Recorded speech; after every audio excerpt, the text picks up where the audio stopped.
ఈ సమయంలో మన అంశం వచ్చేసి what is love. What is love. యోహాను సువార్త 3వ అధ్యాయము 16వ వచనం. దేవుడు లోకమును ఎంతో ప్రేమించెను కాగా తన అద్వితీయ కుమారునిగా లేక జనులై కుమారునిగా పుట్టిన వాని యందు విశ్వాసం నుంచి ప్రతివాడును నశింపక నిత్య జీవం పొందినట్లు ఆయను అనుగ్రహించను. దేవుడు ఈ లోకాన్ని ఎందుకు ప్రేమించాడంటే, దేవుడు తన మాటల ద్వారా ఈ సృష్టి కలిగింది. దేవుడు మానవులని ఆయన మహిమపరచడానికి మానవుల్ని సృష్టించుకున్నాడు. దేవుడు లోకంలో ఎందుకు ప్రేమిస్తే, ఆయన ఈ మొత్తం ఈ భూమిని ప్రపంచాన్ని మొత్తం ఆయన సృష్టించాడు. కాబట్టి దేవుడు ఈ లోకాన్ని ఎంతో ప్రేమించాడు కాగా తన అద్వితీయ కుమారునిగా ఎందుకు పుట్టినవాడిని ఎందుకు విశ్వాసం నుంచి ప్రతి వాడును నశింపక నిత్యము జీవం పొందినట్లు ఆయన్ను మనకు అనుగ్రహించాలన్నమాట. తన అద్వితీయ కుమారుని అంటే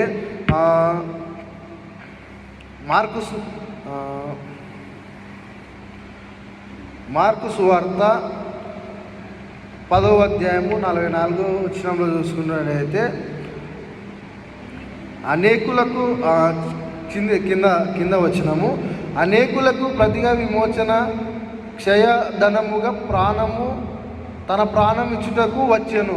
వాక్యం చూసుకున్నట్టయితే దేవుడు మనకి ప్రాణ విమోచనం కలిగినట్టు ఆయన మన కోసం కేవలం ఈ లోకానికి ఆయన చనిపోవడానికి ఈ లోకానికి వచ్చాడనమాట. అయితే ఇంకో వచ్చిన వచ్చేసి ఆయన సందర్భం ఏది, ఆయన ఎప్పుడు వచ్చినాడు, దేనికి వచ్చినాడు అని మనము చూసుకుందాం. గలతీయులకు రాసిన పత్రిక 4వ అధ్యాయము 4వ వచనం. గలతీయులకు రాసిన పత్రిక 4వ అధ్యాయము 4వ వచనము. అయితే కాలము పరిపూర్ణమైనప్పుడు దేవుడు తన కుమారుని పంపెను, ఆయన స్త్రీ యందు పుట్టెను. మనం ఇందాక చూస్తే తాను ప్రాణం ఇచ్చుటకి ఈ లోకానికి వచ్చాడని మనము మార్కు సువార్త చూసుకున్నాం కదా. గలతీయులకు రాసిన పత్రిక 4:4లో ఆయన ఈ భూమి మీదకి ఎందుకు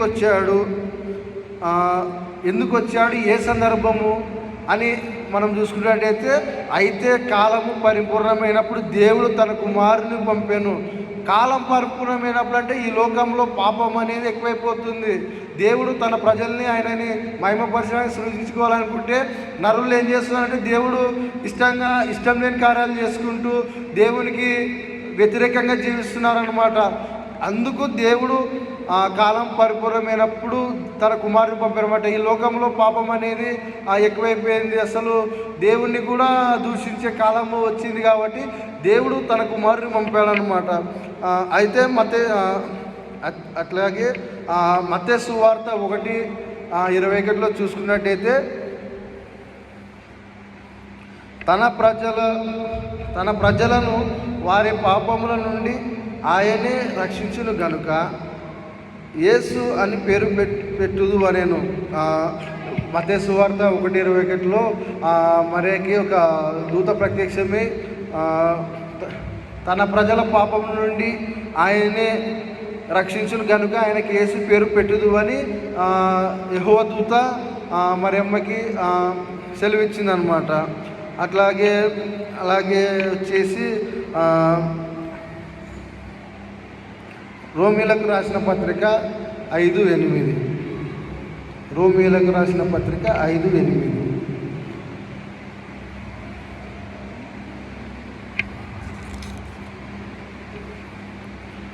రోమీలకు రాసిన పత్రిక, అయితే దేవుడు మన ఎడల తన ప్రేమను వెల్లడిపరచుచున్నాడు. ఎట్లనగా మనం ఇంకనూ పాపులమై ఉండగానే క్రీస్తు మన కొరకు చనిపోయాడు. మన అంశం ఏంది ఇప్పుడు? లవ్. What is love? ఇప్పుడు రోమీలకు రాసిన పత్రిక 5:8 చూసినట్టయితే, అయితే దేవుడు మన ఎడల తన ప్రేమను పరచుటకు ఎట్లా అనగా మనం ఇంకను పాపము బ్రతుకుతోనే ఇంకా ఉండగానే ఆయన మన కోసం వచ్చారనమాట. ఇప్పుడు ఎగ్జాంపుల్గా చెప్పాలంటే ఒక త్రాగుబోతు ఏదో సంథింగ్ బ్యాడ్ క్యారెక్టర్ కలిగిన అమ్మాయి కానీ అబ్బాయి కానీ ఉంటాడు. అబ్బాయిని మనము లైక్ చేస్తామా? లైక్ చేయము మనం. దేవుడు ఏం చేసినాడంటే మనము పాపలమై ఉండగానే దేవుడు గ్రహించి నా పిల్లలే కదా, నా జనమే కదా అని దేవుడు మనల్ని ఎంత ఉన్నా దేవుని మనం దూషించినా కానీ దేవుడు మనల్ని తృణీకరించలేదు. మనం ఆయన తృణీకరించాం చాలాసార్లు. ఇప్పుడు కూడా మనము చాలాసార్లు ఎన్నో సిచ్యువేషన్స్ బట్టి ప్రభా నేను ఇంత ఆరాధిస్తున్నా నాకేం లాభం, నా ఇంట్లో సిచ్యువేషన్స్ అలా బాగాలేవు, ఏంది ప్రభా నా జీవితం ఇలా, నేను కంటిన్యూగా నేను చర్చికి వెళ్తున్నా, నేను ఆరాధిస్తున్నా, నేను మహిమపరుస్తున్నా, నాకెందుకు సుఖం అనేది వస్తలేదు, నాకెందుకు ఇంట్లో ఇంట్లో ఇంట్లో మంచిగా జరుగుతలేదు, నాకు జాబ్ లేదు అన్నట్లు మనము ఇప్పుడు వరకు కూడా మనము ఆత్మీయంగా మనం ఉన్నా కూడా దేవుణ్ణి ఏదో విషయంలో దూషించే వారికి ఉన్నాము. అలాగే దేవుడు ఎంత ప్రేమ వెల్లడిపరిచున్నాడంటే నిజంగా ఆయన ప్రేమకి ఏమి ఇచ్చినానో ఆయన తీర్చలేము మనం. కేవలము కొన్నిసార్లు నాకు కూడా అనిపిస్తుంది, కొన్ని సందర్భాల్లో నేను మొదటిగా కొన్ని సందర్భాల్లో నేను స్పిరిచువల్గా నేను బాప్తిజం తీసుకొని ఉన్నప్పుడు కూడా నాకు కొన్ని కారణాల వల్ల నేను దేవుణ్ణి దూషించేవాడిని అనమాట. స్టార్టింగ్లో నాకు వాక్యం గురించి నాకు తెలియదు, ఏమి కథ ప్రభువా, నేను ఇంట్లో ఫ్యామిలీస్ని బట్టి చెప్పాలంటే ఇంట్లో ఫ్యామిలీస్ని బట్టి ఇంట్లో ఈఎంఐలు అంట, వాళ్ళకి డబ్బులు కట్టాలంటే వీళ్ళకి డబ్బులు కట్టాలంట అని కొన్ని శోధనలు మా ఇంటి మీదకి వచ్చినాయి అనమాట. కొందరు బయటి వ్యక్తులు అయితేమి కొంచెము వచ్చినారనమాట. నాకు అర్థమైనది ఏంది, దేవుడు మా ఇంట్లో వచ్చేసి నేను అమ్మ నాన్న ముగ్గురం మేము రక్షింపబడినాం, అన్న రక్షింపబడలేదు. మా ఇంట్లో దేవుని కార్యం జరుగుతుంది కదా, సాధారణ వాడు ఎలాగైనా కార్యం చెడగొట్టాలా, ఎలాగైనా వీళ్ళకి దేవుడు అనేవాడు లేడు. దేవుడు ఉంటే మీకెందుకు ఇన్ని కష్టాలు, ఎందుకు ఇన్ని శ్రమలు, ఎందుకు ఇట్లా మిమ్మల్ని ఇంటి మీదకి వస్తున్నారు అన్నట్లా సాధారణ వాడు చాలా మనసులు పెట్టినాడు అనమాట. నేను అనుకునేవాడిని, నేను కూడా తర్వాతకి నాకు అనుకున్న ప్రభువా, నువ్వు మాత్రమే ఇంతలా దూషిస్తున్నాం కదా ప్రభువా, నువ్వు అలాంటివి మేము చేసిన పాపముల కోసమే ప్రభువా, నువ్వు ఇంతరాన త్యాగం చేసినావు కదా, నువ్వు ఇంకా ప్రభువా మమ్మల్ని ఇంతవరకు ప్రభువా అయినను మేము ఎంత దూషించాను నువ్వు మమ్మల్ని ప్రేమిస్తూనే ఉన్నావు కదా ప్రభువా అని దేవుణ్ణి అడుగుతుంటే అనమాట. అలాగే చాలామంది వచ్చేసి ఇప్పుడున్న సిచ్యువేషన్లో చాలామంది వరకు దేవుణ్ణి నమ్మినా, నేను బాప్తిజం తీసుకున్నా, అయినా నాకు దేవుడు జాబ్ ఇస్తలేడు. నేను గత రాత్రి ఒక యవనస్తురాలకి దేవుని గురించి సువార్త చెప్పడం జరిగింది. నేను ఆ యవనస్తురాలతో చర్చికి వెళ్తున్నారా మీరు అని అడిగితే, చర్చికి ఎందుకు, దేవుని మీద నాకు చాలా కోపం వస్తుంది, దేవుని మీద కోపం ఏంది అని నేను అడిగిన. దేవుని మీద కోపం ఏంటంటే నేను ఇన్ని సంవత్సరాలు చదువుతున్నా, దేవుడు నాకు జాబ్ ఇవ్వాలి అంటే జాబ్ ఇవ్వకపోతే దేవుడు కాదా అని నేను చెప్తూ ఉన్నా. నేను ఒక మాట అన్నా, దేవుడు మన కోసము ఆయన తన ప్రాణాన్ని అర్పించాడు. నువ్వు మానవులమైన మనము నరకానికి పోకుండా ఆయన గొప్ప రక్షణ మనకిచ్చాడు. ఆయన రక్షణ ఇచ్చినా కూడా రక్షణ గుర్తించలేక ఈ లోకంలో మనము తిరుగుతూనే ఉన్నాము.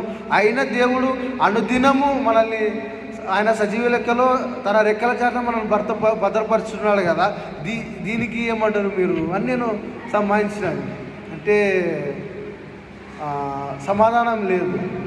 నేనన్నా, నువ్వు దేవుని దగ్గరికి జాబ్ కోసము ఏదైనా మంచి జరుగుతా కోసమే కాదు, మనకి ఒక యోబు భక్తులు కదా, ఆల్రెడీ అందరికీ యోబు గురించి తెలుసు కదా, కొంచెం చెప్పడం జరిగింది. యోబు తన సుఖంలో కానీ ఆయన కష్టంలో కానీ దేవుని ఆరాధిస్తాడనమాట. ఎలా అంటే అలాంటి కష్టాలు మనకి లేవు అనుకోండి.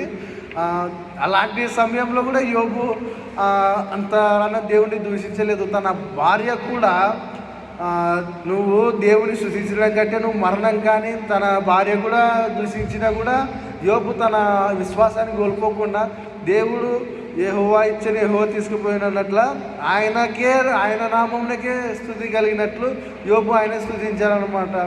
సో యవనస్తులంగా మనం ఎలా ఉన్నామంటే చాలామంది చర్చికి వస్తూ సండే కూడా చర్చికి వస్తూ ఏదో నామకవాస్తంగా బాప్తిసం ఏదో ఇంట్లో ఫోర్స్ చేసినారు, ఇంట్లో తిరుతున్నారు, ఇంట్లో చేస్తున్నారని మనం బాప్తిసం యవనస్తులు కొందరు యవనస్తురాళ్ళు కానీ కొందరు బాప్తిసం తీసుకొని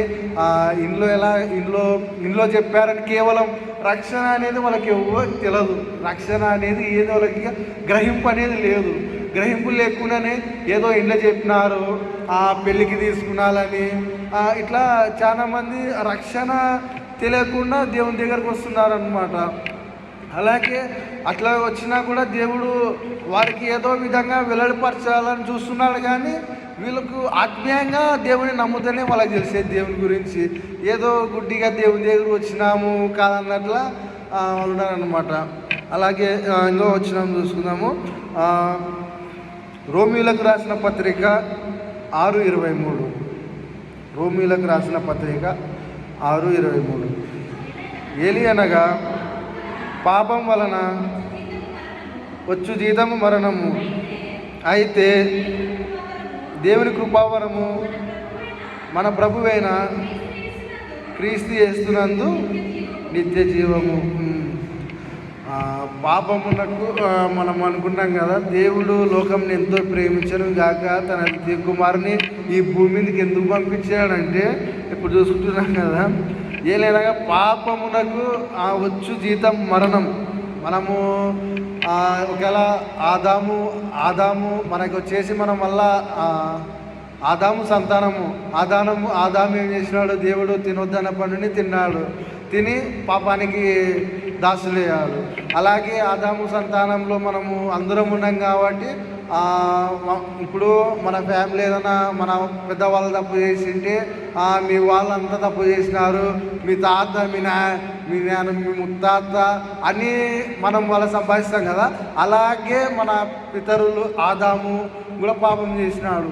పాపమునకు వచ్చి జీతం మరణం అని దేవుడు ఆ కాలం పరిపూర్ణమైనప్పుడు తన అద్వితీయ కుమారుణ్ణి ఈ భూమికి పంపించారనమాట. అలాగే ఈ భూమికి పంపించారనమాట. అలాగే యెషయా గ్రంథం 53:6.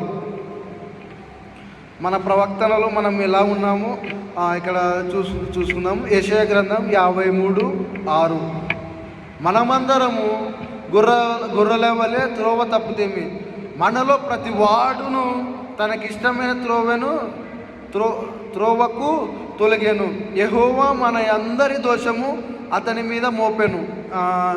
చూసుకున్నట్టయితే వాక్యం ఇప్పుడు మనం ఎలా ఉన్నాము, మనము దేవుని పట్ల మనం ఈ లోకంలో ఎలా జీవిస్తున్నాము, ఏం కథ అనేది మనకి యెషయా ప్రవక్త ముందుగానే రాశాడని బైబిల్లో ఎక్కించాడు అనమాట. మనమందరము అంటే మానవులమైన మనమందరము ఇప్పుడు ఒక గొర్రెల వలె త్రోవ తప్పిపోతుంది. ఎలాగంటే ఇప్పుడు ఒక ఎలాగంటే ఇప్పుడు ఇది పరిశుద్ధ స్థలము, ఇది అపవిత్రమైన స్థలము. మనము ఇలా పరిశుద్ధ స్థలానికి వెళ్ళకుండా ఒక గొర్రె ఇట్లా పడి ఈ రసకి అపవిత్రమైన చోటు పోయినట్లు మనమందరము గొర్రెల వలె త్రోవ తప్పిపోతుంది. అలాగే చెప్పాలంటే నిజంగా అంటే ఒక గొర్రె తప్పిపోతే అన్నీ తప్పిపోతాయి అనమాట. అట్లా సాధారణ వాడు మనల్ని దారి మళ్ళించినాడు. దేవుని వైపు కాకుండా నేను ఒక్కరిని ఎందుకున్నాలో నాకంటూ సామ్రాజ్యం ఉంటుంది అన్నట్లా సాధారణ వాడు దారి మళ్ళించి పాపంలోనికి పాపంలోకి నడిపిస్తున్నాడు అనమాట. అలాగే వచ్చేసి అదే యెషయా 53:7 చూసుకున్నట్టయితే అతడు దౌర్జన్యము నొందెను, బాధింపబడెను, అతడు నోరు తెరవలేదు. తేబడు గొర్రె పిల్లయు కత్తరించు వాని ఎదుట గొర్రెయు మౌనంగా నుండునట్లు అతను నోరు తెరవలేదు. దేవుడు అసలు ఎలాగంటే ఆయన యందు ఏ పాపము లేదు, ఏ కపటము లేదు. దేవుడు అందరూ ఆయనలో ఏ పాపము లేదని ఉన్నా కూడా దేవుడు ఒక ఏమంటారబ్బా అతను దేవుడు బంధింపబడి కొరడాలతో కొడుతున్నాడు. కొరడాలతో కొడుతప్పుడు దేవునికి సంఖ్యలు పెట్టి మనల్ని బంధించుతాడు కదా. మన దేవుని కొరడాలతో కొడుతున్నా కూడా దేవుడు నేను ఏ తప్పు చేయలేదని అనుకుంటా, కాక నాకు తెలియదు దేవుడు అని దేవుడు అనలేదు. ఎందుకు నేను మౌనంగా ఉంటే నా పిల్లలకి స్వస్థత రక్షణలు కలుగుతుంది. దేవుడు ఎలాగంటే మన పాత నిబంధనల ప్రకారము చూసుకున్నట్టయితే చాలామంది యాజకులు ఉన్నారు కదా. యాజకులు అంటే పాస్టర్స్. ఏదైనా మన పాపములో పోవాలంటే ఒక గొర్రె పిల్ల తెచ్చి యాజకుడు నువ్వు ఆ చేతుల మీద దాని మీద పెట్టు అని పెట్టి దాన్ని వధిస్తారు. నీ పాపములు పోయినాయి, ఇంకా నువ్వు పరిశుద్ధుని ఉన్నప్పుడు నీ పాపములు పోయినాయి అని అలాగూ చేస్తున్నారు అన్నమాట పాత నిబంధన ప్రకారము. దేవుడు ఏం చేసినాడంటే అది కరెక్ట్ కాదు. వాటి వల్ల మీ పాపాలు పోవు, మీ పాపాలు వాటి వల్ల అట్లనే ఉండేవి అని దేవుడు తన అద్వితీయ కుమారుని, తన రొమ్మున అనుకునే వంటి కుమారుని భూమికి పంపాడనమాట. కన్య మరుగమ్మ గర్భము ద్వారా ఆయనని ఈ లోకానికి పంపి మన అందరి పాపముల కోసము ఆయన కలసిలో రక్తం కార్చాడు. దేవుడు తన కుమారుని ద్వారా మనకు గొప్ప రక్షణ ఇచ్చినాడు. దేవుడు లోకాన్ని ప్రేమించాడు కాబట్టి తన అద్వితీయ కుమారుని కూడా ఇప్పుడు ఎలాగంటే దేవుడు ఎలా దేవుడు మాట అంటే మొత్తము దేవుని శిలువ కూడా వేయడు, మొత్తం ఈ ప్రపంచం అంతమవుతుంది. దేవుడు గర్విష్ఠుడు కాదు, నేనే దేవుడిని ఎలాగంటే దేవుడు గర్విష్ఠుడు కాదు. దేవుడు ఏమి ఇప్పుడు కొందరు మనం అనుకోవచ్చు అప్పుడు అంటే ఏమున్నాయి తమ్ముడు, ఇప్పుడు కరెక్ట్, ఇప్పుడు దేవుడు అప్పట్లో ఏమున్నాయి కరెంటులే సెల్లులే ఏంలే, దేవుడు అప్పుడు అంటే ఏదో జరిగింది అట్లా అనుకుంటాం. కానీ దేవుడు ఏం చేసినాడంటే కొత్త నిబంధనల ప్రకారము మానవులుగా మనం ఎలా జీవించాము దేవుడు అలానే జీవించాడు. దేవుడు కొన్ని సాధారణ శోధనలు కూడా దేవుడు అన్ని జయించి దేవుడు అన్ని విషయంలో పర్ఫెక్ట్ అనిపించుకున్నాడు అనమాట. అయినా కూడా ఆయన ఎంత పర్ఫెక్ట్ ఉన్నా కూడా తన దగ్గర ఉన్న యోగు కూడా అతన్ని దేవా నువ్వే ప్రభు దేవా అని లాస్ట్కి చివరికి వెన్ని నాణ్యాలకి అమ్మివేస్తాడు అనమాట. అలాగే మనము కూడా చాలామంది యవనస్తులము ఎలాగంటే యూదా ఇస్కరియోతు యూదా వలె మనం కూడా చాలా మటుకు దేవుణ్ణి నమ్ముకుంటూ దేవాన్ని దగ్గర ఉన్నాం అనుకుంటూ మనం కూడా మనని కొన్ని విషయాల్లో అమ్మివేసేవారుగా ఉన్నాం. మనమేమో అమ్ముతలేం కాదని మనని అంత దిగదార్చి చూస్తున్నాం దేవుణ్ణి. అయినను దేవుడు నా బిడ్డనే కదా, ఏదో రోజు తెలుసుకుంటాడు కదా అని ఆయన నిత్యము మనల్ని కాచి కాపాడుకుంటున్నాడు అనమాట. అలాగే వచ్చేసి యెషయా 53:5 మన అతిక్రమలను బట్టి అతను గాయపరచబడెను, మన దోషములను బట్టి నలగొట్టబడెను, మన సమానాధార శిక్ష అతని మీద పడెను, అతడు పొందిన దెబ్బల చేత మనకు స్వస్థత కలుగుచున్నది. మన అతిక్రమములు మన పాపములు మన కోసమే కేవలం దేవుడు మరణించింది, మన పుట్టినది ఆయన మరణించినది కేవలం మానవుల రక్షణ కోసమే. ఆ రక్షణని చాలామంది గుర్తించలేకపోతున్నారన్నమాట. ఇప్పుడు చాలామంది యవనస్తులు ఇంత పెద్ద సంఘం మనము దేవుణ్ణి ఆత్మీయంగా ఎదగాలని ఎవ్వరికి లేదు. ఒక వాక్యం ఉంది కదా, ఈ లోక దేవత తను మనత్రయంలో గుడితనము కలిగించినట్లు, అది వాక్యం నాకు అంత రిఫరెన్స్ లేదు, ఆ వాక్యం ఉందన్నమాట. ఈ లోకపు దేవత మన నేత్రములకు గుడితనము కలిగించినట్లు మన యవనస్తులకంతా ఓన్లీ దేవుడు అంటే ఓన్లీ కోహెర్కి ఓన్లీ డ్యాన్స్ ప్రాక్టీస్లకి, ఓన్లీ పాటలకి, ఓన్లీ దానిలోకి అన్నట్లా మన యూత్కి, మన గ్రామంలో ఉన్న పిల్లలకి అలా గుడితనం కలిగించిన అనమాట. దేవుడు తన ప్రేమ మన మీద చాలా వెళ్ళపరిచి ఉన్నాడు. మనము నిజంగా అంటే మనకి ఏమి ఇచ్చినానో ఆయన రుణం తీర్చుకోలేము. మనం ఏమి ఇచ్చినానో రుణభాగ్యులమే. ఇంకా ఆయన ఏం అడుగుతలేడు, నాకు అది కావాలా, నాకు ఇంత డబ్బును కానికే, నాకు ఇంత కావాలా, దేవుడు అడగడం లేదు. నీ విరిగి నలిగిన హృదయాన్ని నాకు ఇవ్వు, నేను బాగు చేస్తా అని అంటున్నా కూడా ఇప్పుడున్న ప్రజెంట్ ఏమైనా అసలు నేను ఇటనే పోతా, గొర్రెల వరే త్రోవనే తప్పుతా, నేను నాకు ఇష్టమైన త్రోవకే నేను పోతా. ఇష్టమైన త్రోవకు పోతే పాపమునకు జీతము మరణము. మనము ఏదైనా ఎవరికైనా మనం హెల్ప్ చేయాలనుకునే ఒక ఇద్దరు వ్యక్తులు ఉంటారు. మనం ఏదైనా హెల్ప్ చేయాలన్నా కూడా వాడు మంచివాడు, మనం చేయాలా, వీనికేం చేస్తావు అన్నట్లా మనం ఉంటాము. దేవుడు మనం ఇంకా పాపుల మీద కానీ ఆయన ప్రేమ మన పట్ల చాలా వెల్లడిపరుచున్నాడు. మన అంశం వచ్చేసి వాట్ ఈస్ లవ్ కదా. వాట్ ఈస్ లవ్ అంటే ప్రేమ ఏదంటే యేసుక్రీస్తు దగ్గరే నిజమైన ప్రేమ. ఈ లోకంలో ఏది నిజమైన శాశ్వతమైన ప్రేమ కాదు. తల్లిదండ్రులు అనుకుంటామా, తల్లిదండ్రులు కాదు. వాళ్ళ ఎలా అంటే వాళ్ళలో వాళ్ళ గర్భంలో మనల్ని రూపించి దేవుడు తయారు చేసినాడు. కానీ తల్లి మరిచినా కానీ తల్లి కూడా మరిచిదేమో కానీ దేవుడు మటుకు మనల్ని మరవరనమాట. ఇంకా వచ్చేసి దేవుడు నిజంగా మన పట్ల చాలా గొప్ప ప్రణాళిక కలిగి ఉన్నారు. దేవుడికి ఏమి ఇచ్చినానో నేను అనుకునేవాడిని కొన్నిసార్లు. నేను ఇలా చెప్తా, నేను దేవుని వాక్యం నేను ఇలా ఉంటా, నేను ఆత్మీయంగా ఎదుగుతా అని నేను తెలియలేదు. దేవుడు నాకు 2 మరణ సంఘటనలు జరిగించినాడు. ఆ 2 మరణ సంఘటనల్లో కూడా దేవుడిని నేను దూషించేవాడిగానే ఉన్నాను. ఇప్పుడు చాలామంది ఏదైనా జరుగుతూనే దేవుని దగ్గరికి వస్తారు అని చాలామంది అపోహలు ఉన్నాయి కదా. నాకు ఎలాగంటే నేను మరీ మీతో షేర్ చేసుకుంటున్నా, నాకైతే దేవుడు నాకైతే ఏమీ రాలేదు. నేను 2 సార్లు మరణం నుంచి దేవుడు కాపాడినా. నేను ఆ పూటకి ఆ వారం చర్చిలో సాక్షి చెప్పాలా, నేను చనిపోయితోనే బతికిరాను అని ఆ వారము దేవుడు నాకు ఇంత గొప్ప కార్యం చేసినాడు కదా అని నేను ఆ వారము 2 వారాలు అనుకున్నా.